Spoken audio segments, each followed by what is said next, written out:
Number 1. His genius was not in inventing. Rather, it was in inventing a system of invention. Dozens of researchers and engineers and tinkerers labored beneath Edison in a carefully constructed hierarchical organization that he founded and oversaw. Number 2.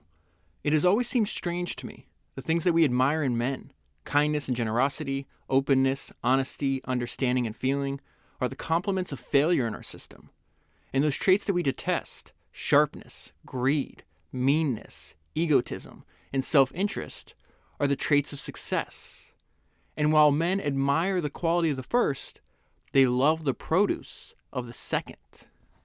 So those are 2 quotes that appear at the very beginning of the book that I'm going to talk to you about today, which is Amazon Unbound, Jeff Bezos and the Invention of a Global Empire, and it was written by Brad Stone. This is the sequel to The Everything Stone, The Everything Store, and this is part 3 in this miniature 3-part series that I'm doing on Jeff Bezos. You don't have to listen to them in order, but it might be helpful if you do.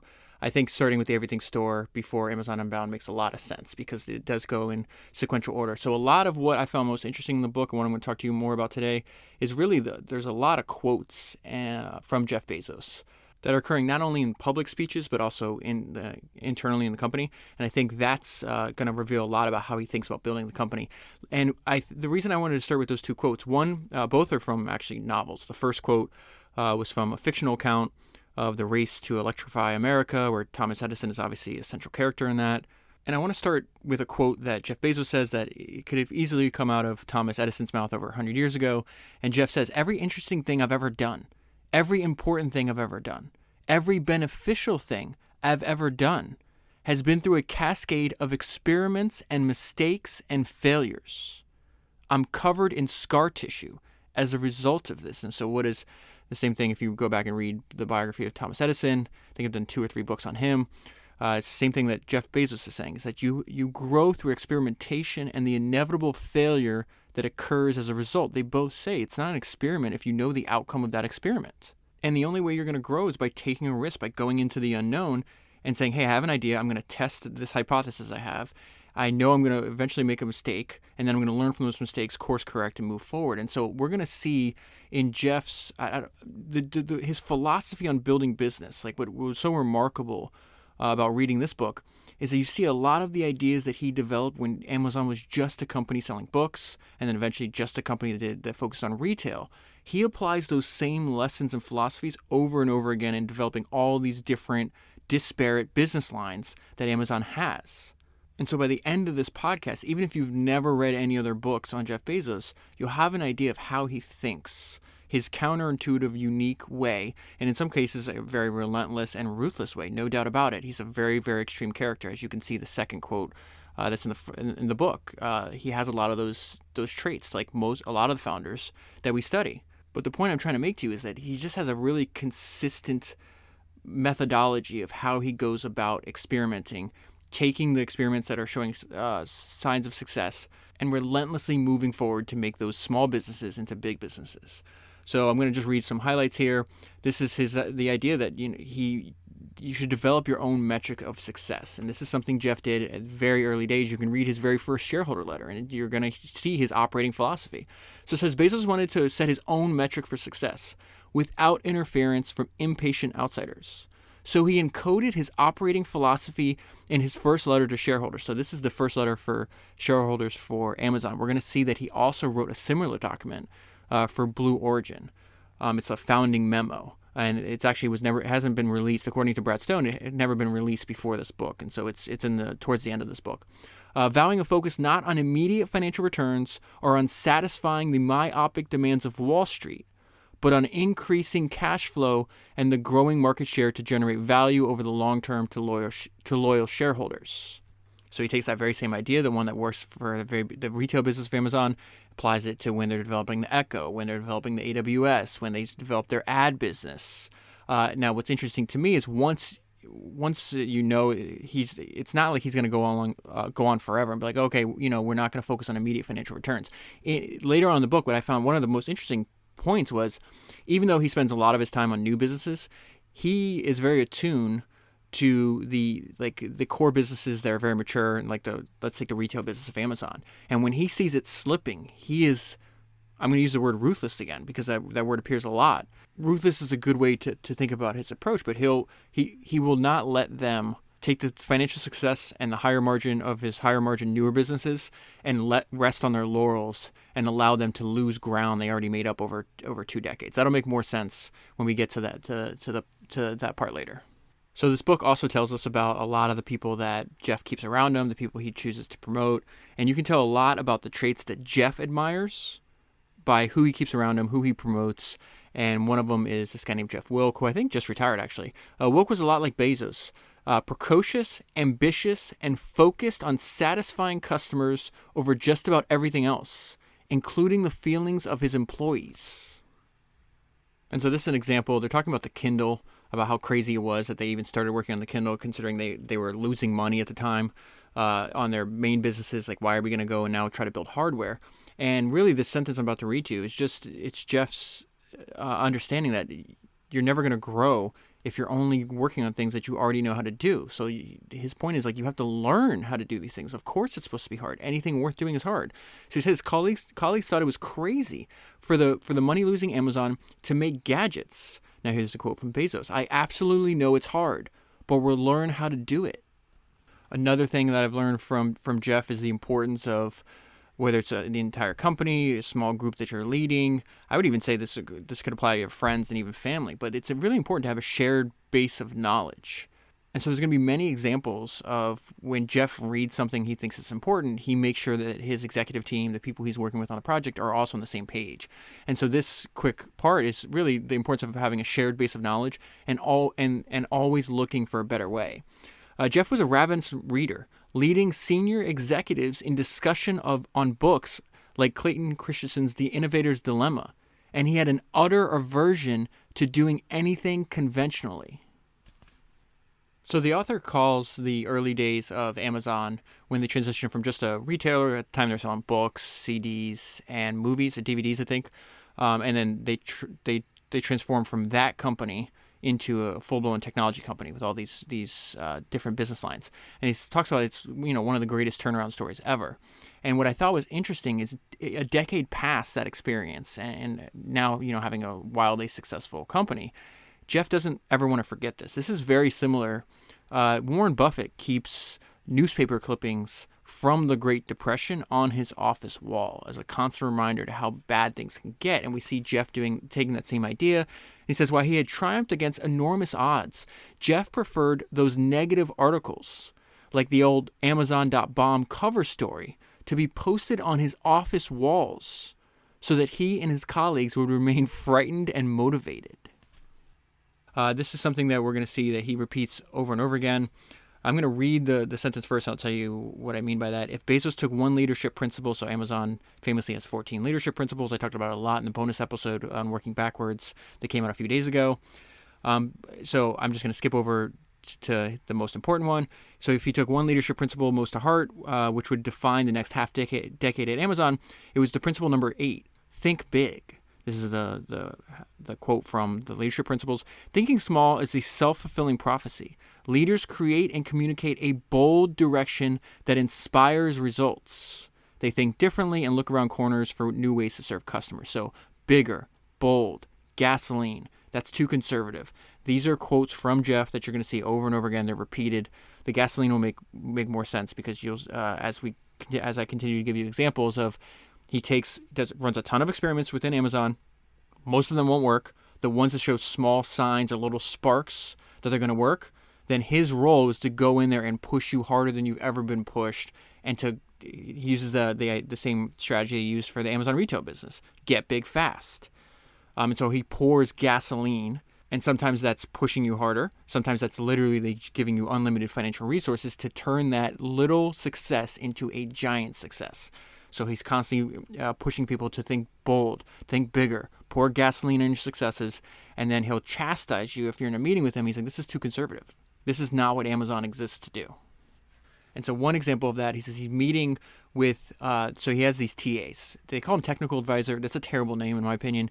It's Jeff Shadow. It's somebody, usually I think it lasts for 2 years. You go everywhere with Jeff, It's a way for you to learn rapidly. You're sitting in all the meetings, and then after that, the CEO, the current CEO, Jassy, the current CEO of Amazon, was the first shadow, right?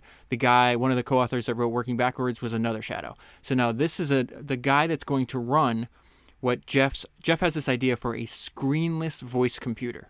Really interesting. So we know that as the Echo. Jeff thought about it as a screenless voice computer.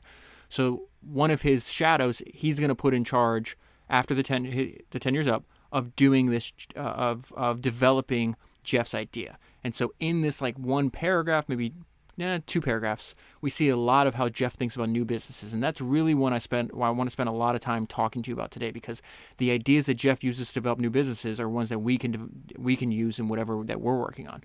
So it says his tenure as a shadow is wrapping up. So discuss several possible opportunities to lead new initiatives at the company. I'm going to skip over a couple of this.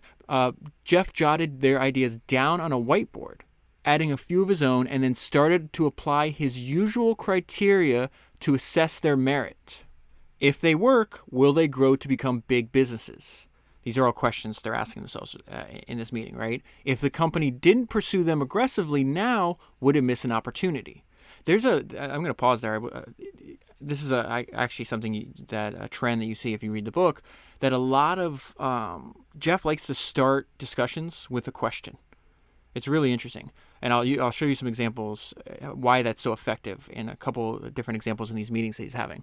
Eventually, Bezos and Hart, that's his shadow, crossed off all of the items on the list except one, pursuing Jeff's idea for a voice-activated cloud computer. But here's the problem. Hart's like, I don't know how to do this. And you're going to see him repeat himself like he just did on the Kindle a decade and a half earlier. Jeff, I don't have any experience in hardware. And the largest software team I've led is only about 40 people, Hart recalled saying. You'll do fine, Bezos replied. So essentially he's saying you'll do fine because you'll learn how to do these things. Just like we learned how to sell books on the internet, just like we learned how to develop hardware. I think that's extremely, extremely important idea. This is just a simple, really one sentence, a very powerful idea. You could argue that they wrote that Working Backwards is an entire book on this very powerful idea. Begin any conversation about a new product in terms of the benefit it creates for customers. So that made me immediately think of 2 of my favorite quotes, right? And the best description of what a product or a business is, in my opinion, came from Richard Branson. And when you think of it in terms like he does, the opportunities to build a new business, to build a new product are unlimited, right? And he says, what's a business? It's simply an idea that makes someone else's life better. And Jeff is saying begin any conversation about a new product in terms of the benefit it creates for customers. And so also while you read this book and as they focus on, this starts as an idea maybe in a meeting or in a 6-page document, and then it turns into a business that my favorite quote on entrepreneurship ever came from Peter Drucker. Entrepreneurship is neither a science nor an art. It's a practice. And the truthfulness in that statement becomes very apparent any time that you study the early history of a new business, a new product, a new service. It's not a science, it's not an art, it's a practice. So let's go back to this development of this screenless voice computer, which I think is such a fascinating idea. It's the Echo. They obviously have sold, I think, hundreds of millions of them at this point. It's an insane number like that. But like any first draft, it was terrible at the beginning. So I just want to use this as a reminder for you. They're talking about the beta testers. Oh, the beta testers at the time of Echo, because Jeff Bezos, like Steve Jobs, was obsessed with secrecy. And so the only beta testers were coming from internally from Amazon employees at the time. They're going to realize, hey, this is a failed strategy, and I'll talk to you more about that in a minute. But it says other early beta testers didn't mince words either. Remember, this is the first draft of the device that's going to wind up selling hundreds of millions. This is a quote from an early beta tester. This didn't work for shit, and I didn't miss it when it was gone. I thought this thing was doomed. Another quote. I think this is a stupid product. This is a quote from Jeff Bezos. So they're talking about engineers were worried because they're taking all the audio they're getting from the Echo, they're transcribing them, and they're transcribing Jeff. Jeff has one in his early prototype at his house. And he says, in a peak of frustration over its lack of comprehension, Jeff told Alexa to go shoot yourself in the head. Alexa, it was clear, would need a brain transplant. Oh, interesting enough, too. Bezos actually came up with the name of Alexa, and he suggested it as an homage to the ancient Library of Alexandria, which was at the time regarded as the capital of knowledge. I thought that was really interesting. Let's go back to the development of the if we're going to develop, really the section I'm about to read to you, is if we're going to develop a great screenless voice computer, we need to think big. So they come in, they're not collecting enough data. It's a rather dumb device is the way they're describing it. Like it has a limited set of questions that it can respond to. This is not good enough. And so Bezos is sitting in on a presentation on how they're going to improve this. And we see just, he has just no patience for mediocrity or thinking small at all. He says the meeting did not go well. You're going about this the wrong way, he said. First, tell me what would be a magical product, then tell me how to get there. So that's another way of saying, hey, work backwards from an optimal experience for the customer, and then we develop how to get there, right? And they start talking, and he says, let me get this straight. You are telling me that your big request is to make this product successful, and instead of it taking 40 years, it's going to take us 20? So he starts getting really mad, and this is the result. You guys aren't serious about making this product. And he stood up and abruptly ends the meeting. And their response to this was, hey, he's right. Internal testing with Amazon employees was too limited, and they would need to massively expand the Alexa beta program while somehow still keeping it a secret from the outside world. So this is when they do something I would never even think to do. I was very surprised by it. It's this project called Amped. So they rent these apartments and houses all over the country, and then they hire what are they called? Temp agencies. And 8 hours a day, 6 days a week, they have a stream of people showing up at apartments and houses, reading scripts off of iPads. And all across the house or the apartment will be these devices. They don't want, no one knows which devices. There's a bunch of listening devices. Some of them look like what the Echo is going to look like. Some are like decoys. And they just do this over and over and over again to the point where people would start complaining. One of the apartments got shut down because they're like, oh, there's like a prostitution ring in there, or they're selling drugs because you got all these strange people coming in and out all day. Like, what the hell's going on? But it's just a reminder of like when you're the founder of the company, it says, hey, you need to think way bigger than you're thinking right now, and yet you still have to do so without revealing to the outside world what we're working on. You come up with just unpredictable solutions to the problem, and this solution winds up working, and this is the result of thinking big, and Jeff is extremely happy. But Amazon was anything but embarrassed. They're talking about because people were saying, some of the beta testers like, this is so dumb. The company that behind this should be embarrassed about what's happening. And they're like, no, we actually have trained this screenless voice computer, and it's actually a useful tool that a lot of people will get value from. By 2014, it had increased its store of speech data by a factor of 10,000. Bezos was giddy. Hart, the guy, the former shadow who's running this, hadn't asked for approval for the Amped project. But a few weeks before the program began, he updated Bezos with a 6-page document that described it and its multi-million-dollar cost. Now that's funny, right? Because he's like, okay, I'm not going to ask permission. I'm already doing this, and so I got to tell you how much it's going to cost. It's going to be a lot of money. And look at Bezos' response. A huge grin spread over Bezos' face as he read. So this is what I mean. You really get a good sense by reading about this guy, like how he thinks and what's important to him. It's like, okay, now I'll spend money, but I'm not going to spend money on small things. And then he says, so a huge grin spread over Bezos' face. Now I know you're serious about it. What are we going to do next? He asked. And so they develop a product. It sells really well. I think they sell like 100,000 units the first week. And this is, again, Bezos has, I'm not saying his playbook is simple by any means. That's not the right way to describe it. But he's very consistent. And so we see there's two things that happen here. He's done this on multiple projects. Pour gasoline on your winners, and do you have professional pride or not? So it says Bezos deployed his playbook for experiments that produced promising sparks. He poured gasoline on them. So he's like, okay, cool. We sold 100,000. How do we sell 100 million? Commenting on the race to build a virtual assistant and smart speaker, Bezos said, Amazon's going to be fine if someone comes along and overtakes us. But wouldn't it be incredibly annoying if we can't be the leader in creating this? So he knew Google, Apple, other people are going to eventually get in this. We have a lead. Since we're the pioneer here, wouldn't it really suck if we don't keep our lead? In other words, he's saying, do you have professional pride? Like, you've created a whole new product category. Don't let somebody else take it from you.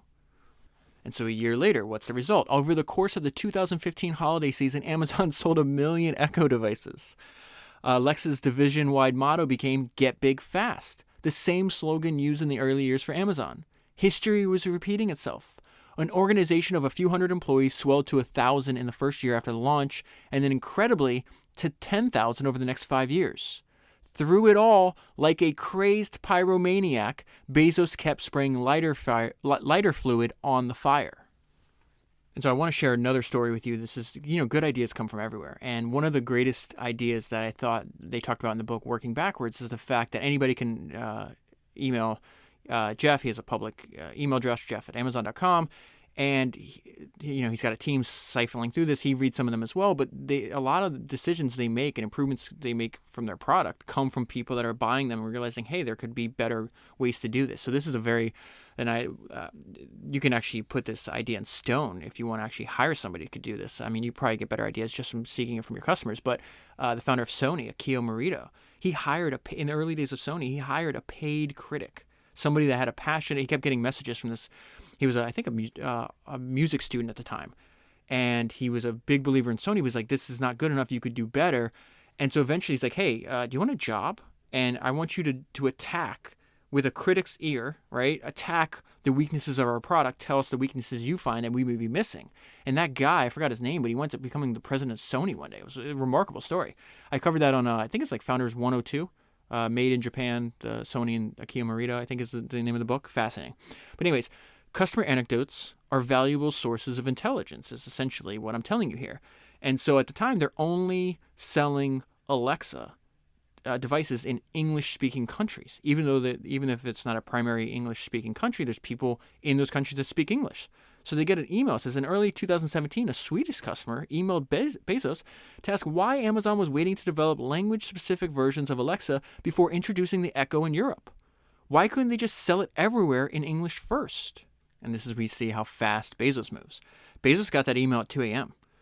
And by the following morning, there were a half a dozen independent groups working to sell Alexa in 80 new countries. That's bananas. And we see the role that Jeff plays, the person that he knows more about the company than anybody else. He cares more about the company than anybody else. That's what a founder's role is. And so he's going to push you to go and stretch what you think is possible. And so this is a person working on the Alexa division. It says Jeff gave us the license and permission to do some of the things we needed to do to go faster and go bigger. You can regulate yourself quite easily or think about what you're going to do with your existing resources. Sometimes you don't know what the boundaries are. Jeff just wanted us to be unbounded. So think about the name of I didn't realize why the book was named what it was until I got to that sentence. Jeff wanted us to be unbounded. So he's talking, obviously, Amazon Unbound. He doesn't want just your division, your Alexa division to be unbounded. I want my entire giant conglomerate, or however you want to describe Amazon today, to be unbounded. And that made me think of one of my favorite quotes from Bruce Lee that I think if I could ask Jeff, I'm pretty sure he would agree with what Bruce Lee said. He says, if you always put limits on everything you do, physical or anything else, it will spread into your work and into your life. There are no limits. There are only plateaus, and you must not stay there. You must go beyond them. Another main idea from the life and career of Jeff Bezos said, if you want to invent, you must be patient. He seemed to have an unusual wellspring of patience for those at the company who practice the challenging art of invention. He never asks us, how much is this going to cost me? Or can we make money in X amount of time? He would look at us and say, I know this is really hard, and there's a lot of fatigue that comes with inventing something new. You're heading in the right direction. So I want to talk about this idea he has, and I would say that you should narrow your product down to its essence. At the time, they haven't released Amazon Go yet, where these are like small grocery stores. You can just walk in, you just pick up everything, and then you walk out. And there's a series of cameras and software that captures everything you're doing and automatically charges it to your Amazon account. So Jeff loved that idea because for years they're talking about, why don't we get into physical retail? Why don't we get into physical retail? It's like, because I don't have any kind of differentiation. I'm not doing it better than anybody else has done. Come to me with an idea that makes it better and more unique, and then we can do that.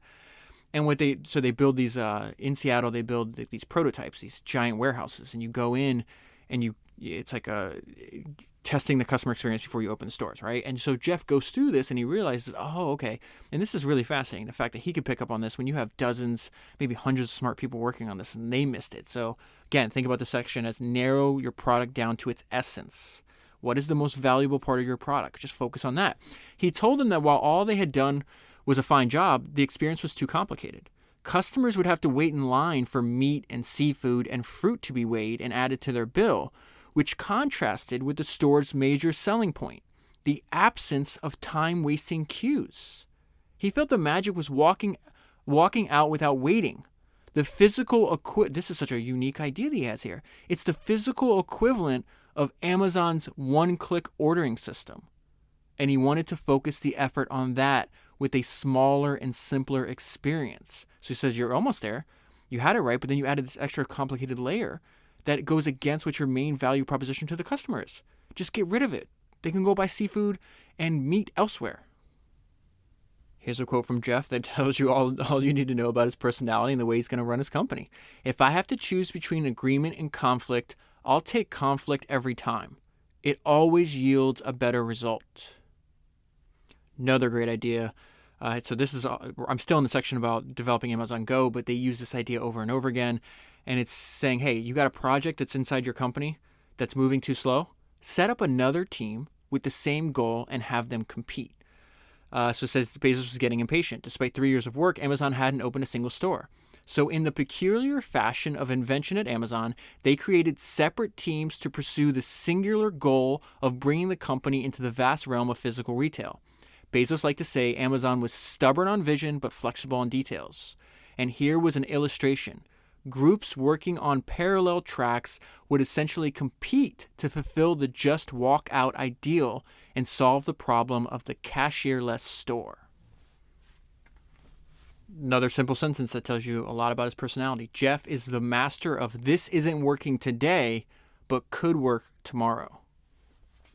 Just want to bring your attention to another meeting he's having. At this time, they're trying to figure out how to set up Amazon in India. It's a vast economy, very much more complicated than selling things in like America. So they're trying to figure out, like, it just has its own set of rules, different infrastructure. But this is really, this is Jeff in 5 words. Tell me how to win. So they're having a meeting, and again, like he's just not going to let you waste any time. So he's constantly interrupting. He interjected while the presentation was still going on. You guys are going to fail, he bluntly told them. I don't need computer scientists in India. I need cowboys. Don't come to me with a plan that assumes I will only make a certain level of investment. Tell me how to win, then tell me how much it costs. Jeff on just keep setting the tone constantly that Amazon's going to run experiments. The more experiments we run, the more inventions the more experiments we run, the more successful inventions we'll find through trial and error.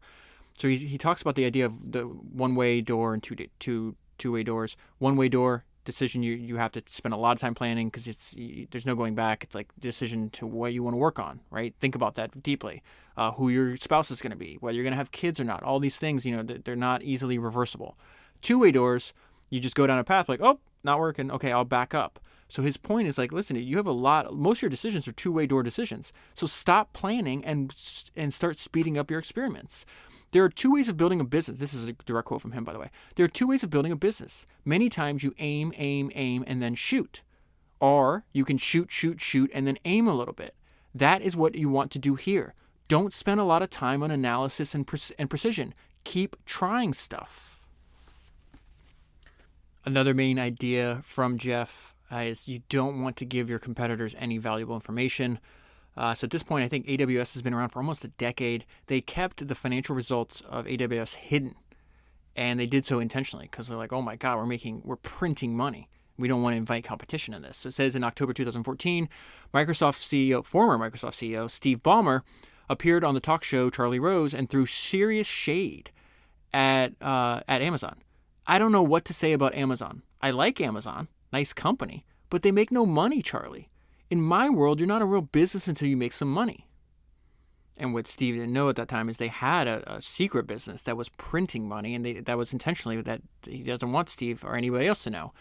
And so it talks about, Bezos realizing, hey, if Amazon's only retail company, I'm just limited to what I can do with these tiny little margins. So it says he invested Amazon winnings like a crazed gambler at the craps table in Las Vegas. Years ago, he had learned that there were no annuities in retail. So that quote right there. Years ago, he had learned that there were no annuities in retail. That is something that Jim Sinegal, founder of Costco, actually told Jeff in a meeting. And he talks about you constantly have to deliver on the value to customers. And that's why Costco is so narrowly focused. Because, continue this quote here, customers were fickle and could change their loyalties at the moment they were presented with a better offer elsewhere. Same thing. If somebody can out Amazon, they'll just switch. So Jeff's like, I got to find businesses that have higher margins that can scale and leverage. And what's really interesting, we're going to get into a lot of examples. It is extremely clear, and I'll share a couple examples with you, the kind of businesses Jeff wants. And it's not, what's interesting to me, it's not the business that he started, the very first one. So it says Amazon could only stay ahead of its rivals if it kept inventing new technologies and improving levels of service. In 2015, an early wager had finally started to pay off. So now this is where it gets so large, they have the amount of income that Amazon's deriving from AWS, they have to state it, right? In its April earnings report, Amazon revealed for the first time the financial health of its 10-year-old cloud business. So they could hide this for 10 years, Amazon Web Services, and shocked Wall Street with its underlying sales growth and profitability. Over the course of that eventful year, Amazon's stock more than doubled. It turned out that Steve Ballmer's broadside against Amazon was a perfect contrarian indicator. It would mark almost precisely the start of one of the most dramatic increases in corporate value and personal wealth in the entire history of capitalism. Ballmer had little grasp of how Amazon's eventual engine of profitability, AWS, was performing, and that was how Jeff Bezos wanted it. Over the first decade, AWS's revenues and profits were a closely guarded secret. Amazon disguised their numbers along with their nascent advertising revenues, which is now a gigantic business as well, and I'll talk about more of the decision. He makes a very surprising decision, and I didn't understand why until I thought about it through the scope of, well, what kind of business does Jeff actually like? And I'll get there in a little bit. Along with its nascent advertising revenues in the other category on its income statement, so that potential competitors like Microsoft and Google would not recognize how attractive a business cloud computing actually was. And so the CEO of AWS turns into the CEO of Amazon. This is a guy named Jassy. And really, he's running a culture that's very similar. The note I left myself is Jeff is AWS incarnate. So it says AWS's culture was a microcosm of Amazon. Tough, unrelenting, and focused on meeting impossibly high standards. So let me rewrite that sentence myself. Jeff is tough, unrelenting, and focused on meeting impossibly high standards. Another idea that I think you already know if you've listened to any of these episodes, all the greatest founders in history stole great ideas. That's the entire point of us doing this project, right? We want an easy way to steal great ideas. And so Jeff steals an idea from Jack Ma. They had been analyzing their deteriorating competitive position in China and the success of Alibaba's annual holiday shopping extravaganza. It's called Singles Day. For the last 5 years, Jack Ma's e-commerce juggernaut had turned the date of 11/11 into a hybrid of Black Friday and Valentine's Day, offering a frenzy of deals which generated in 2014 more than $9 billion of sales in one day. That's bananas. And it gives you a dependable tsunami of free press, they say. So Jeff proposed that Amazon might fashion its own such shopping holiday. He suggested that the company roll out the holiday globally and use it to try to add new members to Prime. And so this is the idea that turned into Prime Day. But again, it comes directly from seeing what Jack Ma was doing. Okay, good idea. I'm going to go ahead and steal that myself. Okay, so let's go to another idea that Jeff learned from other people, the idea of stack ranking.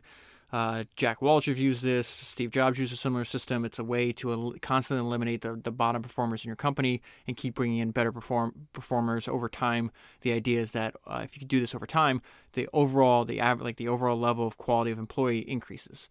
So it says Bezos also advocated for the practice of stack ranking, where employees were rated by their managers on the basis of job performance, and the lower performers were pushed out the door. Bezos had absorbed the practice from this book called Top Grading, which was written by Bradford Smart, who had helped the legendary CEO Jack Welch set up hiring systems at General Electric and classify job candidates into A players, B players, and C players. I remember reading Jack's book a long time ago. I think they fired automatically at the bottom like 15%. It was some number like that every year automatically. Bezos wanted to apply those principles, not just in recruiting, but inside the company as well.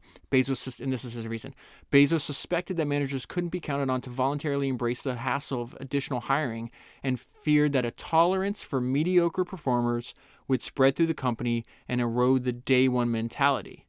Stack ranking would force managers to upgrade the talent on their teams. So Jeff also has another idea for us about you need to enjoy the gifts of the internet. At this point, he's already bought the Washington Post. They thought, okay, maybe we'll just run this. It's like a philanthropy project. He's like, no, this is going to be a disciplined, standalone business. And so we see he uses a lot of the same ideas that he's learned. Now he's 3 decades into his career by this point. And he's like, these ideas work. They can work for you as well. In addition to wanting the Washington Post to operate within its means, Bezos applied elements of his well-tuned business philosophy to the newspaper. He preached the wholesale embrace of technology, rapid experimentation, and optimism about the opportunities of the internet instead of despair. You've suffered all the pain of the internet, but you haven't yet fully enjoyed its gifts, Bezos told his new employees. Distribution is free, and you have a massive audience. And I can't remember. I think it went from losing. I should have took note. I read it in the book, but they went from losing let's say 30 million a year, some number like that, to within like 3 or 4 years to making a similar amount. The point I'm trying to make would be better if I actually had the numbers in front of me, and I don't have them at the moment. But the point is, he turned the paper around. It went from losing money to growing into making money. Oh, I thought this point was interesting. Still in the Washington Post section, Jeff's not a fan of bundles. I guess I should. This is not surprising to anybody to study this guy. He wants control, right? When Apple solicited the Washington Post to join a bundle of publications in a new service called Apple News Plus, other people within Washington Post saw the gaudy potential of 1.5 billion iPhones and iPads and wrote a 6-page memo out. See, he's making Washington Post people write memos just like Amazon, right? And again, I think that's one of the benefits of reading this book and other books is because you see him apply the same ideas over and over again. That should set off alarms in our minds, like, hey, these ideas clearly work. We should copy them. He wrote a 6-page memo outlining the pros and cons of joining. But Bezos reasoned that it would undermine the Post's identically priced subscription offering and argued against it passionately. The Post passed on this opportunity. And I think that's like a microcosm. Jeff does not see himself, like he's not part of a group. He's a unique individual. And so, no, I'm not joining your group, so you have other control. I'll build my own distribution. Thank you very much. This paragraph is really just a reminder that we live in remarkable times, that there's impossible to be able to predict the crazy valuations a business can achieve. This is how Jeff spends $250 million in 15 seconds for a show about cars. I mean, if you go back 15 years and read this paragraph, you'd be like, this is impossible. And this is the life, this is the world we inhabit. Amazon then outbid Apple and Netflix to sign him and his co-host to a 3-year, $250 million deal to make a similar show, The Grand Tour. It was one of the largest deals in unscripted television history. This is the guy that did Top Gear on BBC. It was one of the largest deals in unscripted television history. Riggs recalled that Bezos approved the expenditure via email in 15 seconds. Many times in the book, they talk about it's kind of nice if you don't have Bezos' focus, because when he does have his focus, he's going to do this. When Amazon CEO paid close attention to what you're doing, he generally wanted everything to be bigger, bolder, and more ambitious. So now they're applying his ideas, philosophy to that product, the FBA, where you can sell products on Amazon's platform, and they'll take care of all the fulfillment. But it talks about, he's got Jeffisms, which is these things that he repeats over and over again, and they list a bunch of greatest hits. I'm going to pull out 2 for you. And really, I feel this is very similar to the idea that Henry Ford had. And so the first one, focus on lowering cost structure. It is better to have low cost and then charge to maximize your value versus charging to cover costs. A similar idea, stated a different way is in the second quote. We do not charge more because we can't figure out how to make it cost less. We invent to make it cost less. So Ford said, hey, I want to sell a car. It's going to be $500. And we're going to start with that idea. We're going to work backwards. We're going to make sure that we have no waste, no inefficiency. We're going to keep our costs low. What Ford picked up that I think somewhere along the line in the history of capitalism, other people forgot, is like, you want low prices, low cost, but high wages. That third part is where I think businesses really screwed up and didn't realize what Ford had learned 100 years ago. The less expenses and waste you have, the lower your cost can be, which means the lower your product can be, which means you'll sell more of them, which also means you can pay people high wages. And if you pay people high wages, now obviously globalization was not nearly as pronounced in Ford's day than it is now, and that's why I think you see this massive shift to this. But the higher the wages, the better the economy, because your employees can now go out and buy. They have more money to spend to other businesses, which can then do this cycle over and over again. This gets distorted when you have money and talent just flowing across the globe in milliseconds. I mentioned earlier that a lot of the genius in the way Bezos runs his companies, he starts with a question.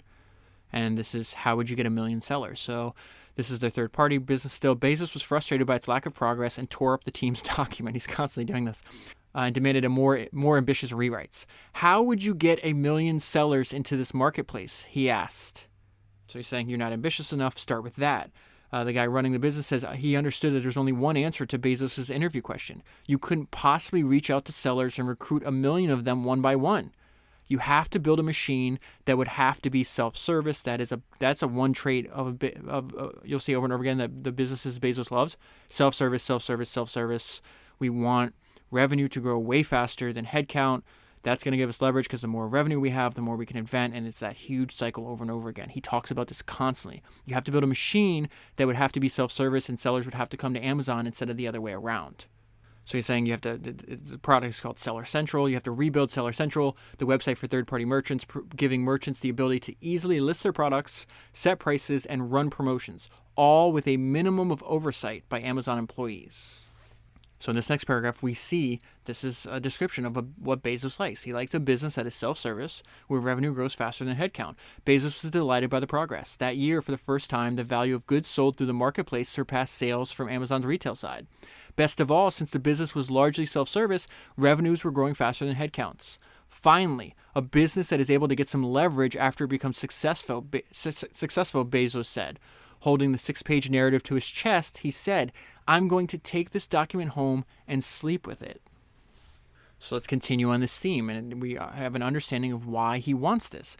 In his shareholder letter that was published in 2019, Jeff wrote that the independent merchants were now responsible for 58% of all units sold on the site. Third-party sellers are kicking our first-party butt, he wrote. Okay, but why? Why would Jeff want this? Because he likes self-service where the revenue grows faster than the headcount. And that happens a lot more on a third-party seller than if they have to control everything. And this is on the next page, you see a description of that. The higher margin proceeds from third-party marketplace, which were at least double the profits from Amazon's own retail efforts. So, of course you want that. You're double the profits when third-party sellers kick your first-party butt, right? So it says, which were at least double the profits from Amazon's own retail efforts, would go on to nourish other parts of his business empire. He's going to take that money at the higher profits and keep inventing, and then he's going to have another business. How many multiple billion-dollar businesses can Amazon build? We don't know the answer to that question yet. Okay, another idea from Jeff. He's not going to rest on your laurels. He's going to constantly try to make the service that he's offering to customers even better. So at this point in Amazon's history, they already have Amazon Prime. There's tons of members. You're getting anything you order from Amazon Prime, 2 days is delivered to you, right? And Jeff's like, well, why not 1 day? Why not 1 hour? And so this is Prime Now, which I think goes by a different name currently, but this is the development. So this is a very simple paragraph. What should I read? I'm trying to figure out if I should read my note first or the paragraph first. Hold on 1 second. Okay, I'm going to read the paragraph, then I'm going to read my interpretation of this paragraph. So he's got Jeff Wilk running this. Jeff Wilk announced that he wanted to attack this problem from a totally different angle. They were going to form an independent team to build a service that was separate from the Amazon website and singularly devoted to the ultra-fast delivery.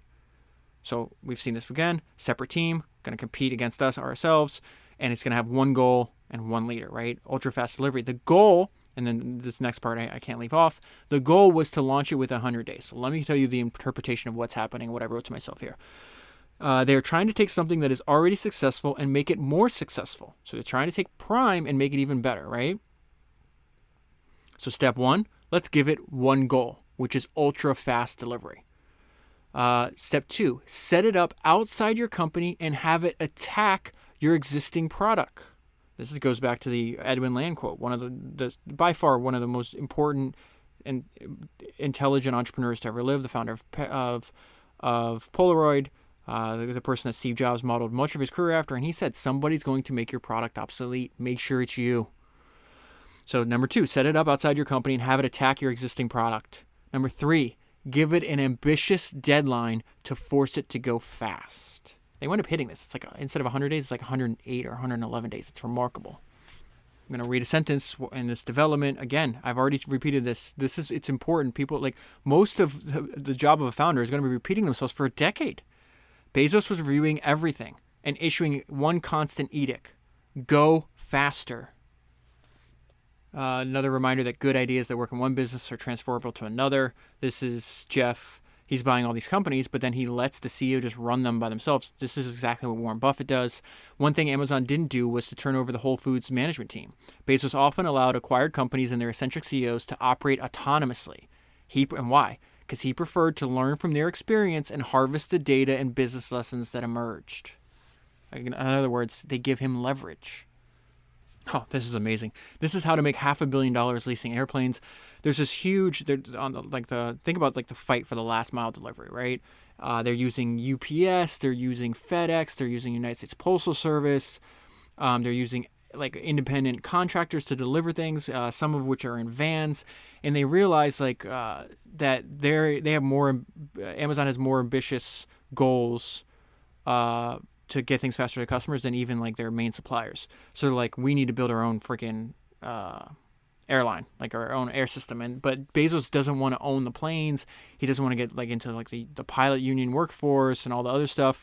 So like, okay, what if we come up with an idea similar to how we did with like the what do you call them? The vans you see everywhere. They had their vans. They say Prime on the side. They have people delivering things to your building or to your house or whatever the case is, but even though they're labeled Prime, they're actually independent contractors. So they take that same idea and apply it to airplanes, right?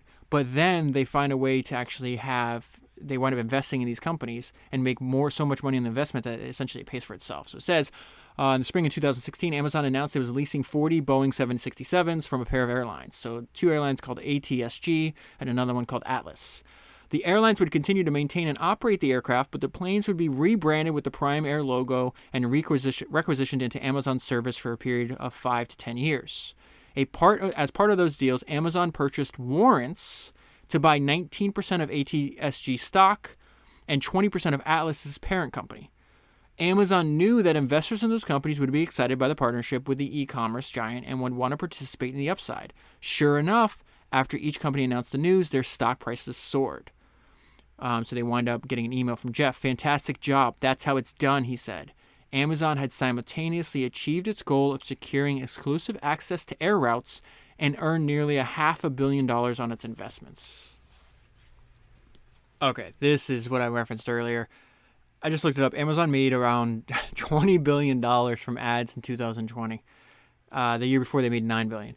And we're going to go back to like where this came from. So the important part is Jeff was able to get to what is important by starting with a question. And then he's not going to let you paper over poor business performance because you've now developed, essentially the old Amazon retail business is using ads as a way to paper over poor performance, right? And then we're going to get into his counterintuitive. This is crazy. This one decision he's about to make here is now making them $20 billion a year. I just asked how many multiple billion-dollar businesses is Amazon capable of making.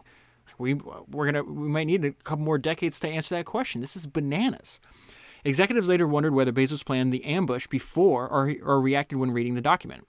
What they noticed in the moment was while Bezos turned the pages, was that his brow furrowed, his eyes narrowed, and his head cocked. I wonder what unit profitability was in 2017 without advertising. So they weren't separating those numbers out. They're like, oh shit, I got to figure this out. So it says retail executives considered ads to be a key part of their unit's performance, not a separate element to be plucked out of their profit and loss statement. Well, Jeff doesn't agree with that. So this guy Stevenson says, hang on, Jeff, I'll get that. They do a calculation. They get a result. So then Jeff goes, what was it for 2016? Everybody's like, oh no. So then they have to do another calculation. He gets that. Stevenson produced another number. And then Jeff says, what is it for 2014? And so this is why he's doing this. Again, he starts with the question, very, very smart. Without advertising, the financial picture of Amazon's domestic retail business suddenly looked far less rosy. He picked up on that. And he hasn't been focused on the retail business in a very, very long time.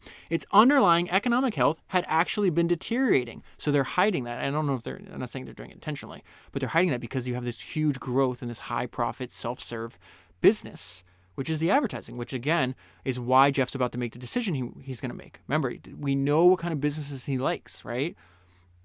He argued that the growth of advertising was concealing stagnation in online retail. He wanted to go back as far as possible to find when this troubling trend had started. He insisted that they radically scale back their hiring plans and other investments and commit to returning to the underlying profitability that had achieved years before without the safety blanket of advertising. This is a completely different strategy than he uses for new businesses. He will give you time to achieve profitability in new businesses. But when you've already gotten that time, you achieve profitability, he's not going to let you slide backwards. He's like, what are you doing? Hold on here. No, you are not adhering to my impossibly high standards. Fix this immediately. And what happens is if you can fix that immediately, well, now you have your business's underlying business is back to normal, or hopefully it's improving slowly or steadily. But now you've layered on to that same business this unbelievably gigantic, profitable business on its own. So this is where we get into his decision to sell more ads. And I left a note here that's repeating it.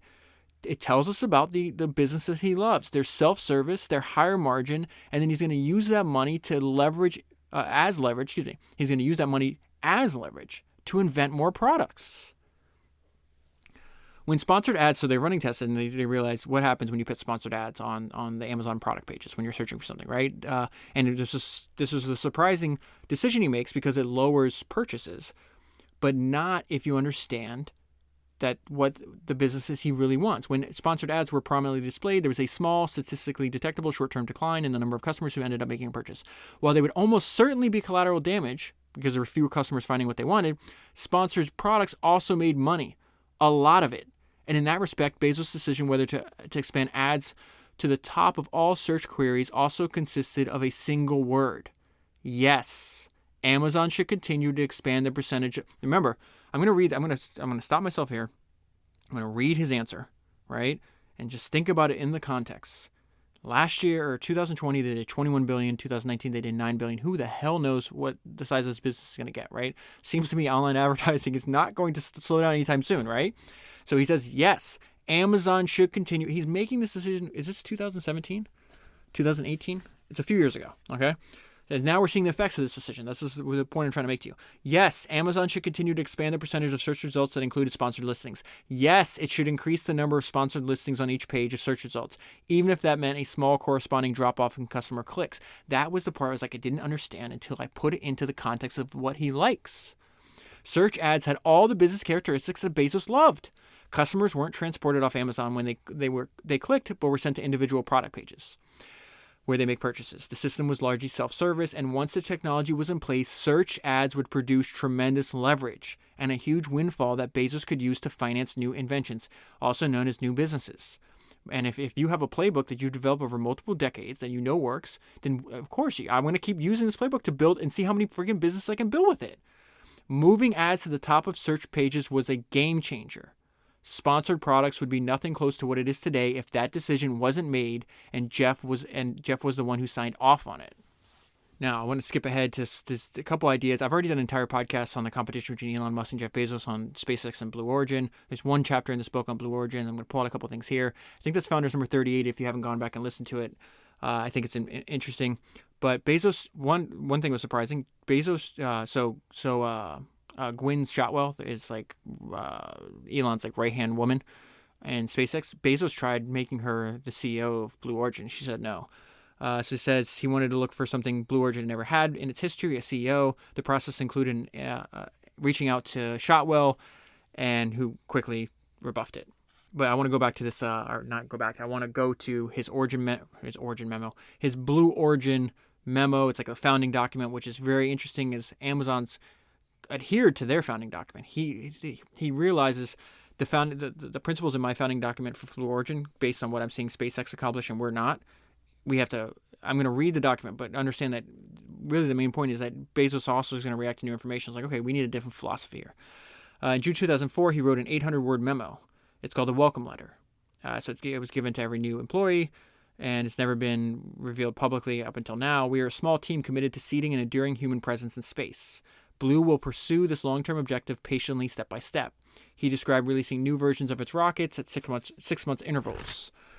He cautioned employees to focus on the task at hand and work methodically. I love this metaphor though. We've been dropped off on an unexplored mountain without maps, and the visibility is poor. You don't start and stop. You keep climbing at a steady pace. Be the tortoise and not the hare. Keep expenditures at sustainable levels. He changes that because now he's dumping, I think, multiple billions into this. He started out with $1 billion. Now I think between contracts and his own private funding, it's more than that. Assume spending will be flat to monotonically increasing. That's not true anymore. And I accept that Blue Origin will not meet a reasonable investor's expectation for return on investment over a typical investing horizon. So he's, okay, thinking long term. I understand I'm not going to get my money back soon, maybe, if not ever. He condensed its central idea into its company's Latin motto, which translates into step by step ferociously. And we see he starts to change this. This is more contrast with SpaceX. Blue's headcount soared past 1,000 people in 2017 and then doubled in 2018. A portion of those employees came from Musk's company, and the damning refrain in the industry was that Blue was the country club you go to after toiling at SpaceX, which would have infuriated Bezos if he had heard it. The new CEO of Blue is this guy named Bob Smith, and Smith hired veteran executives from Raytheon, Rolls-Royce, Boeing, Lockheed Martin. I'm not going to list all of them, but they're a bunch of legacy companies. And this is different than what Elon tries to do. SpaceX executives were openly contemptuous of such firms because they viewed them as complicit in the decades of stagnation in space innovation. And the reason I included that is because I'm personally interested. Like, what is now? And this book, I don't know. I wouldn't say it's very flattering towards Bezos by any means. So don't be surprised at that tone if you read it. But the reason I say is like, what is it basically seems like they make the point like, okay, he's retiring from being the CEO of Amazon. He's got a new girlfriend. He's going to all these parties. He's building this giant yacht. Like, is he just enjoying being one of the richest people in the world, or is he actually going to go back to work?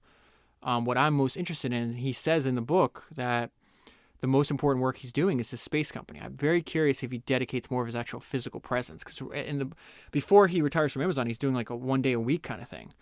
So I don't know. I'm very curious what happens. Obviously, people should be free to, if he chooses to, hey, I worked really hard, now I'm going to enjoy myself, do whatever he should be free to make that decision for himself.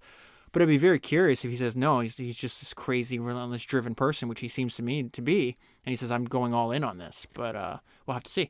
All right, another one of these great ideas. Books are the original links. I might read this book. It sounds interesting. And it's a book, again, Bezos talks about having a shared base of knowledge with the people you're working with. He reads the book, then all the executives have to read the book because they're being attacked. Amazon's size is being attacked by regulators, politicians, unions, all these people. So it says in the fall of 2018, the S team and Amazon's board of directors read The Great A&P and the Struggle for Small Business in America. So it's a book written by this guy named Mark Levison. The book traces the rise and fall of the first American grocery chain of the 20th century, as well as its strategic drift after the death of its founders and the decades-long crusade against it by populist politicians determined trustbusters. This is going to echo what Amazon's going through, right? The campaign against A&P, the book concludes, was mostly political, propelled by the cumulative complaints of thousands of sympathetic mom-and-pop stores and their suppliers. By this time, I'm already a paragraph into this, you see why they'd be reading it, right? You see how it echoes what they're going through. So, of course, they're going to go back because they knew human nature doesn't change. Let's see how they responded to this, because it may be an indicator of how people are going to respond to us. And by a company that exhibited unusual passivity in the face of early criticism. That's one thing Amazon's changing. They learned from this book. We're not going to be passive. Though AP was known for its strong-arming suppliers and undercutting rivals with predatory prices, and Amazon does the same thing, the idea that the company actually doomed itself by failing to properly answer critics and then to plan for succession after the death of its founders seemed to resonate with Bezos and other Amazon executives. The takeaway was, this is going to happen, it's inevitable. This is kind of how our society reacts to large institutions. So this is when Bezos decides, hey, I'm going to fight back. And so they start they have a huge communications department now. If somebody says something, like a politician says something in public, they think it's factually inaccurate, they'll actually correct the record. They essentially try to fight more information about Amazon with more information about Amazon. Some of it, they're actually right. And Bezos' point, he's like, listen, you have to use criticism as valuable intel. And that valuable intel can help you instigate change. So they're getting, Jeff becomes the richest person in the world, and people start being like, well, why are you making so much money and not paying your employees? And so he says, what I teach and preach inside Amazon is that when you're criticized, first look in the mirror and decide, are your critics right? And if they're right, change, don't resist. And so as a result of this, what he's talking about in this section of the book is that we can pay people more, and we should pay people more. And so they wind up going from, at the time, the federal minimum wage was $7.25. Some people at Amazon were making as little as $10 an hour. And then they're just like, okay, everybody's going to make $15 an hour. And so now when people say you're not paying them enough, they're like, well, the minimum wage at Amazon is actually higher, meaning when they were talking to politicians, like, our minimum wage is higher than your minimum wage. And so again, he's using criticism as valuable intel, and he instigated that change. He's like, okay, not only, and he realizes by reading the books and not being an idiot, that it looks terrible if you have hundreds of billions of dollars and you're paying somebody $10 an hour. Like, come on, you can raise wages. And this is what I meant about Henry Ford understood, that I think a lot of larger companies, especially at least larger American companies, are missing the point on. And so now towards the end of the book, I want to close on just this idea where I'm reading this. And I'm going to tell you which of all the Jeff books, I think, like what order I'd read them in if you haven't read them yet. But I just got the sense that this is not fun anymore. Like, running Amazon is not fun. It's completely different than what it was at the beginning. The growth, it's more than doubled in size, not only in market cap, but in the amount of employees you have, the amount of attention and negative stuff you have to fight. So it just makes complete sense when you see all the crap that he has to go through, why he'd say, okay, I'm handing the reins to somebody else. And so it says, the move heralded a formal changing of the guard at Amazon, and the end of one of the most epic runs in modern business history. Over the course of 2.5 decades, Bezos had taken an idea to sell books on a new medium called the web, and through invention, the unencumbered embrace of technology, and the ruthless pursuit of leverage, spun it into a global empire worth more than $1.5 trillion. Bezos had another reason to elevate himself out of the top role. Being Amazon's CEO was a lot less fun. Okay, so out of all of the books that I've read on Bezos, I read it in the following order. First, start with the Everything Store. If you haven't read it already, it's probably the most insightful book that I've ever read. If you could somehow come up with a formula like how many insights per page, that it probably has the most insights per page of any other book. And not only that, you understand his early life is covered in more detail, who he was, how he thinks about things. So you're not just taking his ideas, your ideas will stick to you more. You'll remember them if you understand the person behind it and why they're doing what they're doing, right? Then from there, I would read Invent and Wander, because that's every single Bezos shareholder letter, plus edited transcripts of some of his best talks. The third book I would read is Working Backward, because that's all about the ideas, the application of Bezos' ideas inside Amazon. And that's just a good book to read, because then you can see how they use it and then take those ideas and apply it in your own company. And then I'd read this fourth.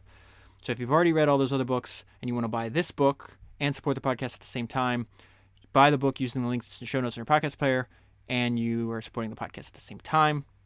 If you want to have a shared base of knowledge with people you're working with, your spouse, any friends, and you want to buy them a gift subscription to Founders, do that, to use a subscription to Founders as a way to have a shared base of knowledge. I'll leave a link in the show notes. You can do that as well.